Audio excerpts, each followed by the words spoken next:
लागे कि आसमान सूख गईल जमीन जरता।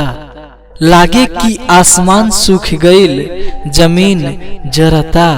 फिर भी किसान हाड़ ठेठा के घाम में काम करता। अन्न उगा के किसान सबकर पेट भर देला। हाँ, अन्न उगा के किसान सबकर पेट भर देला और उहे किसान आज कर्ज से मरता।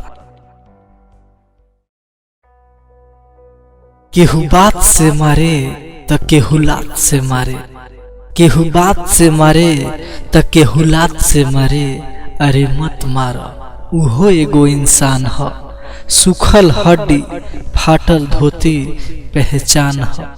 खटेला दिनों रात ई खेत में। हाँ, खटेला दिनों रात ई खेत में। एकर नाम किसान ह।